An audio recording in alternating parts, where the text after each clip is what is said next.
পুরনো মিউজিয়াম থেকে এখানে আনা হয়। আমি ভিতরে গিয়েছিলাম।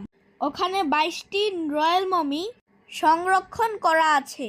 ওখানে ক্যামেরা করা ও ভিডিও করা সম্পূর্ণ নিষেধ, তাই আপনাদেরকে এগুলো দেখাতে পারছি না।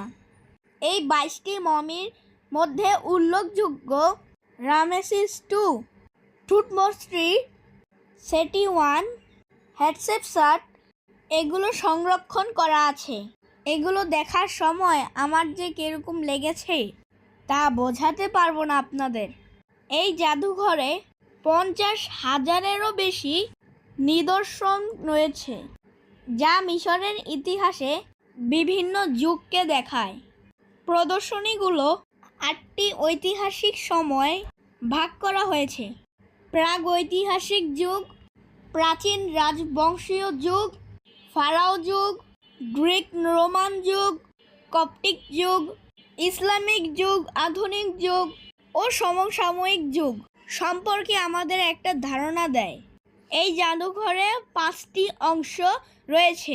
একটা হলো রয়্যাল মামিস হল, দ্য নিলি গ্যালারি, রাইটিং ও সায়েন্সের একটা gallery, belief and ideas gallery, আর রয়েছে টেক্সটাইল হল।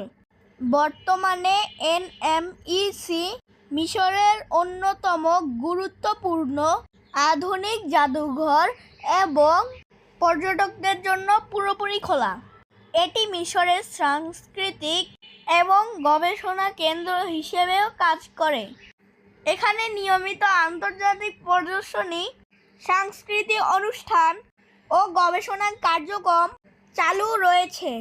1921 সালে মমি স্থানান্তরের পর থেকে এটি বিশ্বের অন্যতম জনপ্রিয় প্রত্নতাত্ত্বিক পর্যটন কেন্দ্র হয়ে উঠেছে। এটি এমন একটি জাদুঘর যেখানে মিশরের সম্পূর্ণ সভ্যতার ইতিহাস এক জায়গায় দেখানো হয়েছে। আধুনিক প্রযুক্তি ব্যবহার করে মমি ও নিদর্শনের গবেষণা ও প্রদর্শন করা হয়। 22টি রয়্যাল মমি জায়গাটিকে করে তুলেছে অনন্য। প্রায় 4 ঘন্টা আমি এখানে ছিলাম। সময় কিভাবে যে চলে গিয়েছে বুঝতেই পারিনি। 5,500 বছর পুরনো এই নিদর্শনগুলো দেখে নিজেকে অনেক জ্ঞানী লাগছে।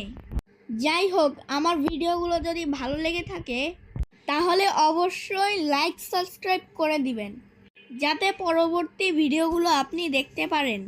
পরবর্তী